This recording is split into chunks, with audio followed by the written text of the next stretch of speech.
And this is the most popular one, I guess. There are 38, 40 people, almost 40 people attending. All right, Gillian, would you introduce our special guest today? Of course. So today we have Dr. Rupy Sawhney, who is a professor and Heath Faculty Fellow in Business and Engineering at the Department of Industrial and Systems Engineering with the University of Tennessee, Knoxville. He is the founder of Sawhney Solutions and executive director of Center for Advanced Systems Research and Education, where he leads a team of nearly 30 staff and graduate students. Dr. Sawhney developed the Sawhney model, which uniquely focuses on people-centered operational excellence strategies. This model is the basis of transformational projects and training programs for leading industries and federal partners such as the Department of Energy, Covenant Health, and Clayton Homes. Overall, Dr. Sawhney and his team have partnered with over 200 companies on operational excellence projects. He has established innovative educational and training programs with the national and international visibility, which include on-site cohort programs and the Leanne Enterprise System program. The cohort program has graduated over 100 professionals with master's degrees in industrial engineering, whereas the LESP has graduated over 900 students from 10 different countries. These efforts have resulted in strong international collaborations with nearly 20 universities worldwide. Dr. Sawhney has been recognized with various awards such as the BOEING Welliver Fellow, Alcoa Faculty Award, Institute of Industrial Engineers Leanne Teaching Award, Industrial and Operations Management Society Outstanding Educator Award, and the 2019 University of Tennessee President's Award as the Educate Honoree, and the 2020 John L. Imhoff Global Excellent Award for Industrial Engineering Education. Dr. Rupy, we are so excited to have you, and I'm so sorry if I mispronounce any of those awards, but that is incredibly impressive. Well, I think we're done. Well, now we can all go away. That was the whole intent, to impress you, and then we can go. But, I think I can share here, right? Yes. Yes, you can. And this is, a lot of my students would know this, but I think, Chen Fei, this is more for your students, except that there's a few slides here that I want to share with all the students. Is this, whether you are an electrical engineer or industrial engineer or mechanical engineer, it really doesn't make much of a difference, because it is, you work in an environment. If you're lucky enough, you create an environment because you own the company, but primarily most of us will have to work in that environment. And that environment indicates to you how productive you are going to be. So it's not really what you just want to do. It is really what you, your environment to some extent allows you to do. This is something that Rupy, sorry to interrupt. Can you make this as a presenter mode? Yeah, we can do that. There. Yeah, great. Yeah. So really, we're talking about a common theme between all engineers, because you have to work. And here's the problem. The problem is that, and I looked it up yesterday, 83% of the workers, okay, suffer from work-related stress. That is electrical engineers and mechanical engineers and industrial engineers, everybody. But to some extent, not only do we suffer it, we actually design those systems in which people suffer. So an example that we've always used, and this was when I was with BOEING, this was during that period of time that they were making these changes. This is a production environment in which BOEING went from this production environment to this production environment. And according from a systems perspective, from an industrial engineering perspective, this is supposed to be, my God, something to behold. Right? And again, this is somewhere where you're talking about a fuselage coming in from Wichita, Kansas. Oh, sorry. And what it does is it goes to the different stations. And out of these stations, you know, after, I don't know, 48, 50 hours, something like that, a plane comes out. They moved it to this. Okay. And in this environment, the plane is moving through this line at a speed, and everything that has to be done is done to be able to put this plane in. A plane is produced every 24 hours. This is the showcase for Boeing and majority of the other people that are working in this environment to say, this is what we do. I want to kind of think about not the system, but the people. So this is an engineering marvel. So we have electrical engineers and mechanical, industrial engineering, all work to be able to put that system together.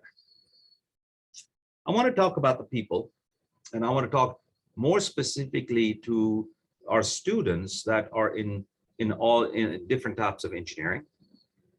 And this is something that we show. The impact is that job is the #1 stressor. In fact, when I was reading something some time ago, it says that the United States, in the workforce in the United States, is the #1 most stressed workforce in the world. And you say, my God, so who cares? We don't particularly care. I mean, we're engineers, and therefore, why should we care?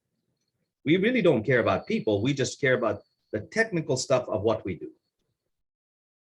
But the consequences is what you take home.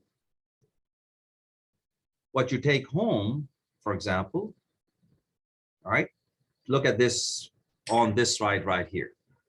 This is the one that kind of amazes me. When you're stressed at work, 54% of the people said that that the stress has caused them to fight with people close to home, to them. Stress has caused you to be isolated. Stress has caused really kind of symptoms that you don't even recognize. We design those systems, and these systems create these problems. But I don't know of anybody in engineering that actually is looking at it, because we're so concerned with that BOEING line. And when I look at failed marriages, when I look at the issues that we have in society, it's not all about what we do, but we do have a contribution to it. But isn't it amazing that the contribution isn't even understood in the College of Engineering? And every day that I go home, we have these symptoms. And I'm looking at our graduate students today, our students here today, and as well as the faculty that are here. The number of days that you go home with one of these symptoms.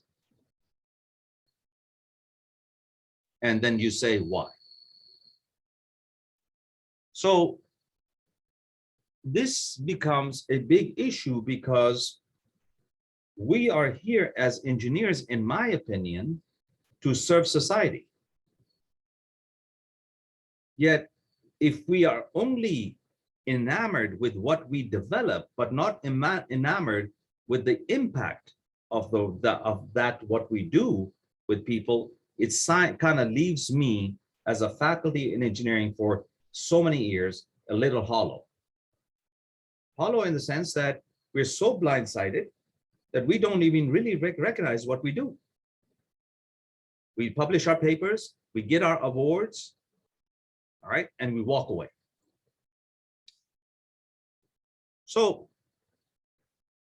the test that we have, and again, this is from that BOEING perspective. And I'm not going to go through a lot of this. This is a system that is not a good system. Right? It's a system like the first picture of BOEING. This system right here, again, if I could show you the animation, this is a model, this is a simulation model of that process, of that simple process. And the dots that you see are the parts that are being flowed from one thing to another. So we say, okay, so I want you to observe this. That's not a good system. In all of this time, look at the end, nothing has got out to the end. There's a lot of things piling up in the system, but there's not a lot of things going out. And if I run it right now, oh my God, there it is. For the first time, you see something out here that is being produced after a long period of time. So I want you to kind of visualize this from a perspective that you can recognize. So this is a 3D simulation of the same process. So you can look at it. And you can see where the parts are and what people are doing. And so this is a simplistic version of BOEING. And I want you to kind of imagine you working in this environment. Right, so you can kind of see what's going on. Fairly a lot of stuff piled up, nothing getting to the end. As you can see, that's what it is. All right. So we designed a new system. The system is the second picture at BOEING. Is an example of the second picture at BOEING. And we've done a lot of stuff. We've kind of balanced it out. We've made it look nice, all that kind of stuff. So we've done that. And what I'm looking at is if I can show you this. So just imagine that's it. And what I'm going to do is I'm going to run the animation for you here on the simulation model. And now you'll see a much better flow through that system. Okay, there, watch this. Look at how balanced it is, and it's going out, and that's exactly the way the BOEING line is. To be able to achieve this, and what BOEING did, I'm not sure how much money they said, but it's in the hundreds of millions of dollars to be able to put it together. So I got a balanced system, and I seem to be producing more products. All right. So right now you notice that it's balanced. Everything that's coming out in one side, look at this, how balanced it is. It's automated. It's nice. So this, from an engineering perspective, looks really good. However, and I want to show you help you visualize what it looks like when we see it physically. We see this.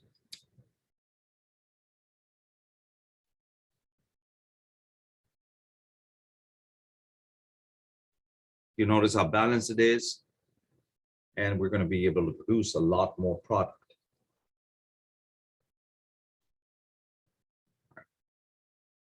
So that's the difference between the two systems.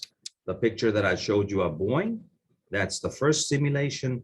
The picture that I'm showing you now is the second simulation. And if I took it to any engineer, they would say, what a marvelous job. Because now, instead of producing one plane, I can produce 3 planes. And my God, what an engineering marvel that is. So this is the result of this little exercise. And this is BOEING's first run right here. And I don't have to go through this. Everything here is not so good. Everything here, which is the BOEING second line, is really, really good.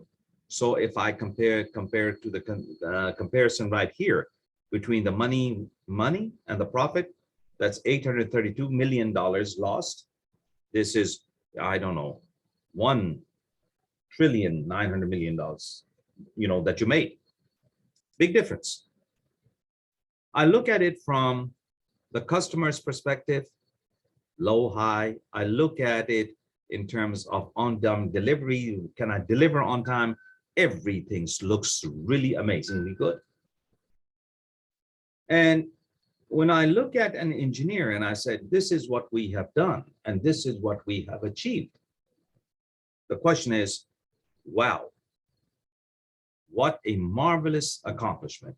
And believe it or not, when you talk to Boeing or other facilities that do these kind of things, that you're going to be talking about, this is the single most important showcase for Boeing. However, from our perspective, and this is what I'm trying to get to our students, is what is the impact on the people?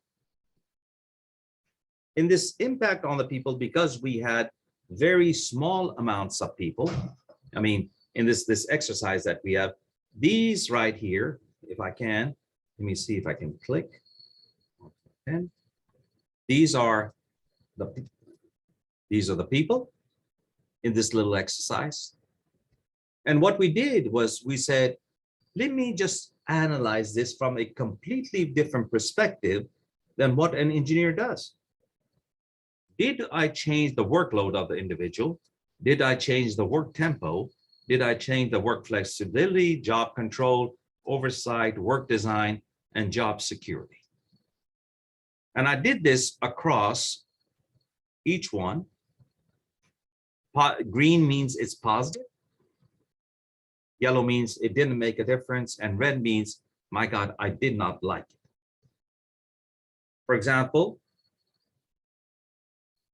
when you look at the work flexibility, I took the work flexibility out of that system for every individual. I took the job control, the ability to make decisions. I can't make decisions because everything is decided for me. Take seat number 1, 2, 3, 4, etc. This is what you need to do. I've taken it all out. So is this successful from an engineering perspective, or is it not? Because my impression of what I do in engineering is societal well-being. Electrical engineering do it differently, mechanical do it differently, civil engineering do it differently, industrial engineering. We're here to serve society. And if society, does society include the people that we work with, or the people that we design systems where people work? We say, no, no, no, no, no. That's social sciences. That's somebody else's thing. So if I'm a medical doctor and I understand something else is going on, and I go to a cardiologist, but I do realize something else is going on, do I simply say, it's not my problem, go talk to somebody else? That's what we do in engineering. It's not our problem. It's not glamorous. It's not got big equations. People don't have equations. So why do we care? So we came up with these principles, and what we use is systems engineering to create the principles. Because we only have about 45 minutes or so, then what I did is I took a presentation and reduced it significantly. So we use systems engineering, and I said, what can I learn out of systems engineering? And this is what I came up with. Systems engineering says to me the following: focus on system behavior. Every system, electrical, mechanical, industrial, social, has a structure that creates behavior. If you can understand behavior, you can look at the system, and the system will explain to you why there is a behavior. And we don't have to go very far. We can look at a family, and if you say, why does that behavior exist in that family? It is because of the system structure. And I'll show you what I mean by that. But the second part that I've really learned is that, yeah, I need to look at engineering designs from a systems perspective, but in each of the systems, I must be able to do two things: ensure that employee self-interest is maintained, and ensure the resilience and the reliability of that system. So decompose the system, to compose what I'm working on from a systems perspective, understand why there are behaviors that are occurring, and make sure that in that system, you include resilience and reliability, and you include employee self-interest. Do we do that? I mean, I was talking to our undergraduate students that some of them are here, that I was talking, I said, when you do a capstone project or when you do some of these things, do you actually think about these things? And they say, maybe not. The question is not their fault. The question is, the disciplines of engineering are blinded by whatever it is that they can do, but they do not expand their horizons to be able to understand what is going on. So what we do is, here is an example for those that want structure and engineering. A system structure. If you tell me what the system structure is, this here is a system structure. This here is a system structure. All of these right here are system structures. I can decompose anything into a system structure, and then I'm looking at key things. Something called reinforcing feedback loop, balancing feedback loops, this idea of both of those occurring. If I have two competing balancing feedback loops, if I have delays. If I have those and I can structure them, this is the behavior. This is the behavior of the system. This is the behavior of the system. This is the behavior of the system. And here is the behavior of the system. Every system can be modeled. And if I'm looking at it, every system has not only an operational model, but let me tell you what this creates. This also creates not only the operational model, but it creates this. A set of behaviors. The University of Tennessee. Where did it go? Let's look at this.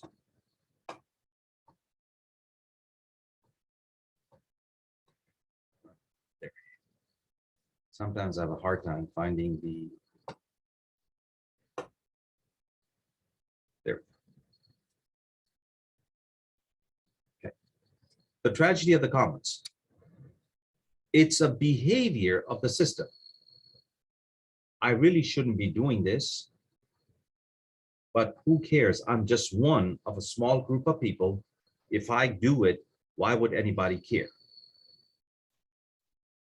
Escalation.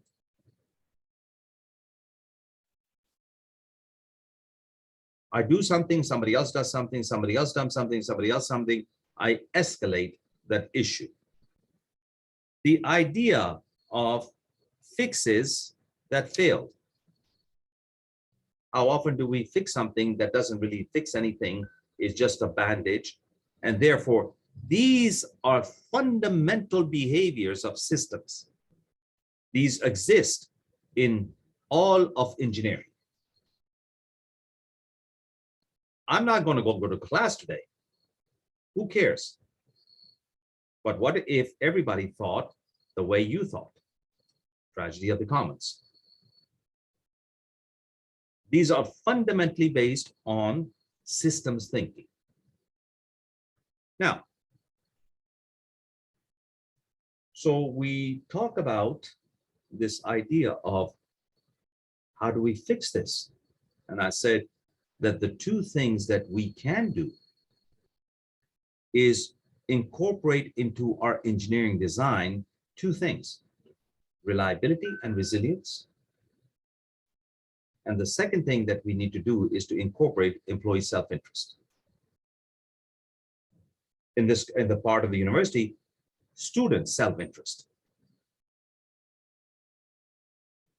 So, and I like this because in every one of these things that we're doing, I like this. He was the head of the Bundestag in Germany, reliability is the precondition of trust. And I want to show you an example. The example here is that I have, very similar to the BOEING, again, small exercise, okay, 5 stations, 1, 2, 3, 4, and 5. And what I did is I made it utopia. Each of these is taking about 10 minutes to be able to produce something. So if I was to produce this stuff, would you say that if a part here is to be produced in 10 minutes, this would be 20, this would be 30, this would be 40, and this would be 50. So it should be able to take me about 50 minutes to be able to produce this thing. Because reliability is not a major concern to us. We believe and we design expecting that to be 50. What we have done here in our group is we have decided that not every process, not every system is the same system. So we have broken it down into deterministic systems, stochastic systems, and conditional systems. Each of these have a different set of variables to it, or that determine it. We believe that the picture that I showed you is a stochastic. So if I was to look at a stochastic, the first thing that I do is I control the variation in the system. Second thing I look at is the disruption. If it was deterministic, first thing I do is to look at the disruptions. The second thing I do is the variation. If it's conditional, I really look at the variation. So I look at the variation and I look at the disruption. And if I was to fix these can be fixed through reliability. Now, that's the engineering part of it. So I'm going to show you something here that says the number of units produced here, again, I apologize, the number of units produced in this system, just like BOEING, the number of things used in the system is called throughput. Throughput is the number of units produced in a given period of time. So now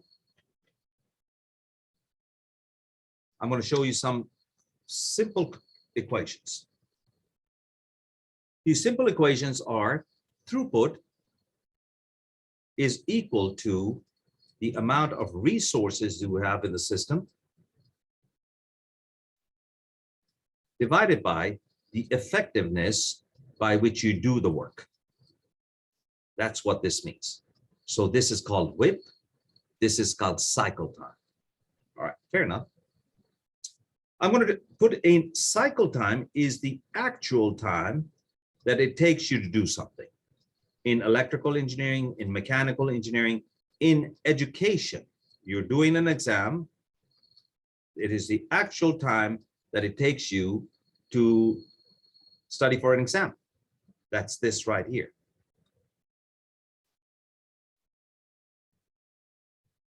All right. This right here is the same dimension, but it's the planned time. So if you have planned out something and I'm going to study for 4 hours on an exam,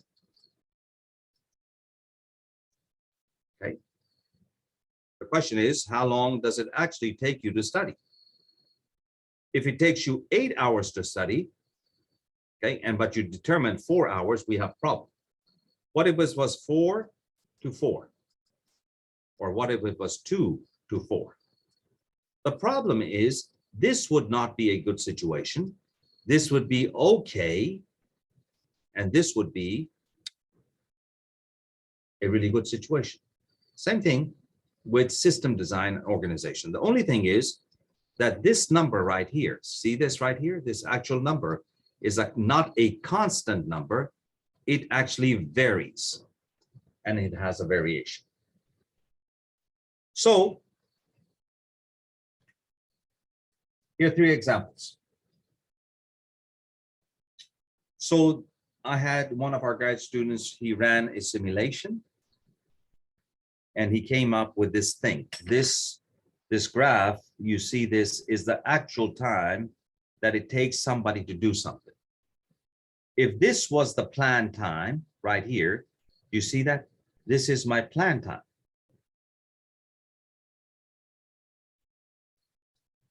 So what happens with the plan time is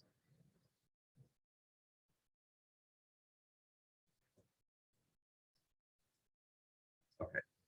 There's a plan time. What happens with this? This is all underneath the plan time, is it not? This is above. This is good. And this is not so good. But I come in and I have this second scenario. This is, again, not good. This is really good. This here, I've taken the time down because my God says, guys, we need to do it in a much greater hurry. Not good. Good. So in this particular case, our service level of getting things done is high. The stress level is extremely low. Here, it's okay. Here, the service level is extremely low. And here, the stress level is very high. My question to you is the students that are going to the University of Tennessee in this is, what is your situation? Are you here? Where the amount of time that you're allowed, where to go? When you're allowed, are you here? When the amount of time that you're allowed to do the work is sufficient. And if it's sufficient, you're not under stress. If you are here and you have a lot of things, my God, I just can't get it done in the time they want me. All these exams are coming up, I can't get it done. Not only is your ability to deliver on the exams reduced, but what happens is you go through a tremendous amount of stress. So we come back here and I look at this exercise that I had, and we ran the simulations, and look what happens. As I increase, this is called the coefficient of variation. So the coefficient of variation is increasing. That means the uncertainty is increasing in the system. That same thing that was going to take me 40 minutes, remember I said, I'm sorry, 50 minutes. If my coefficient of variation is 5%, it's taking me 94 minutes. And if my coefficient of variation is 50%, it's taking me 400 minutes. One is twice the amount, one is 8-fold the amount. Unless you fix this, because when we design systems, we say, well, look at this. The average number is here, therefore the confidence level, interval level is this, but we never understood the variation in the system. And therefore, if you don't understand the variation in the system, that's what's going to kill you. Not only is it going to kill you in terms of its productivity, but it's going to kill the people that are working on it. You look at different departments here.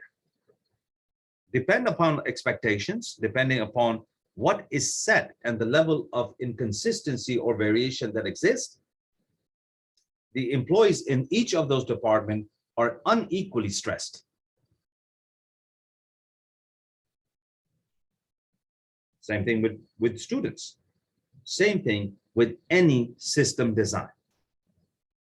So what we did is, in addition, so this was it says, you must include in your systems resilience and reliability. The second thing it said was, you better take the self-interest of people. And this was a quote that I think when I was looking this up, made a lot of sense to me.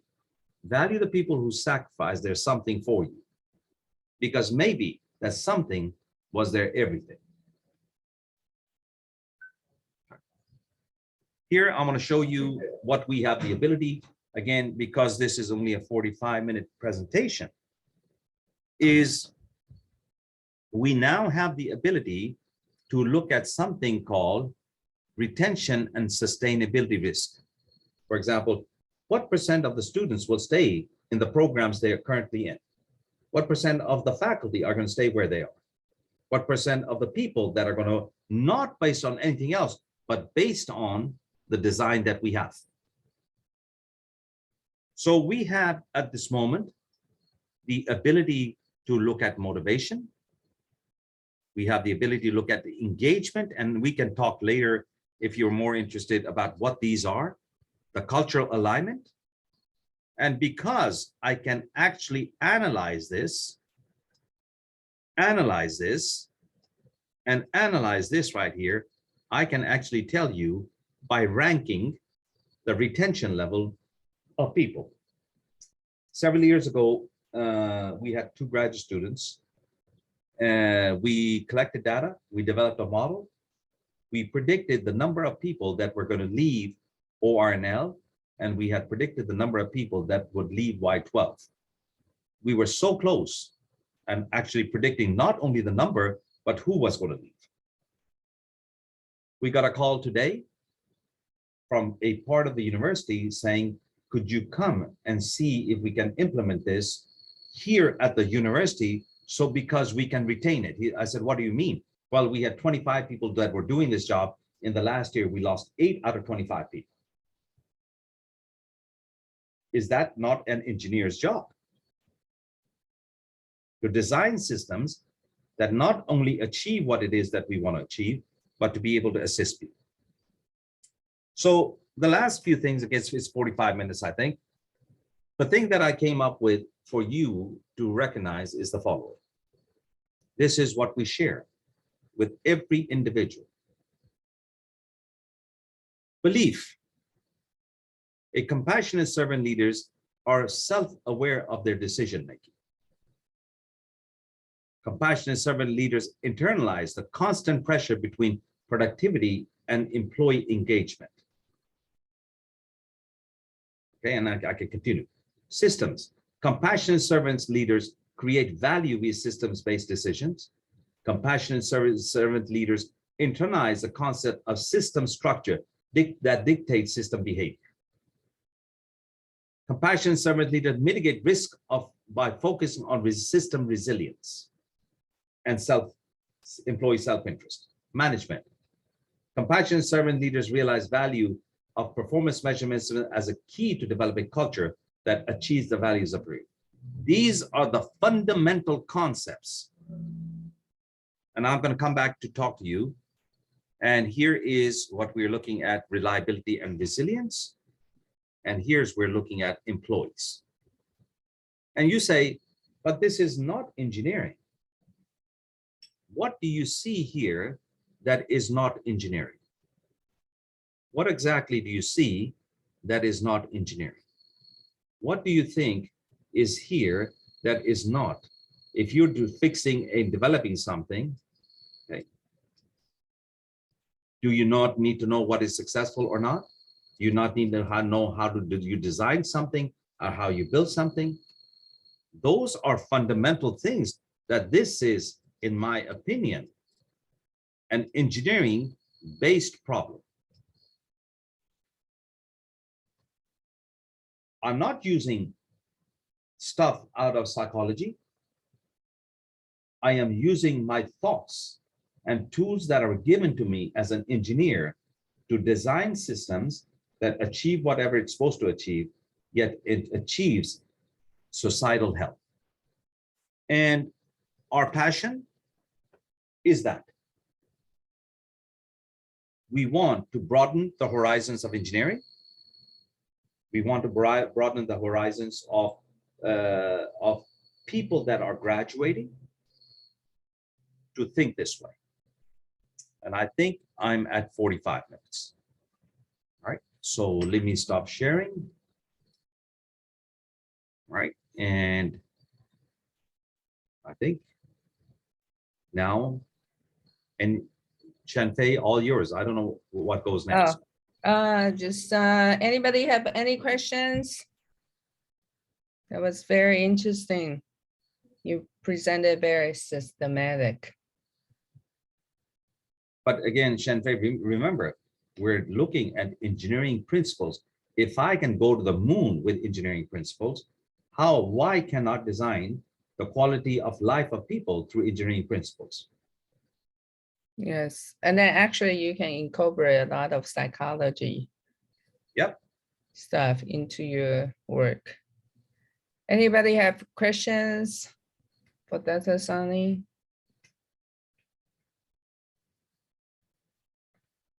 Carla, If not, go Carla, ahead. Carla, are you going to have a question? I have a question. I was just trying to mute myself. Shanfei, go ahead. You go ahead first. Okay, I have a question. Can you explain a little bit more about resiliency? I'm interested in knowing more. Resilience is two components. The ability to understand where the system is weak and where it would fail.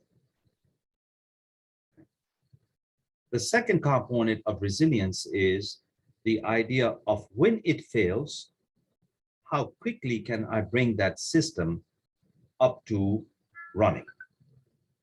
And if I say, what is resilience and how do we teach it in 517? We use something called cut and path vectors. So the basis of creating and understanding resilience is all engineering based. But when I design anything, my question should be, I should anticipate where it's going to fail and plan for it. And if it does fail, how do I quickly bring it up to speed? Shanfei, did I answer that? Sorry, I'm trying to unmute. Yeah, definitely.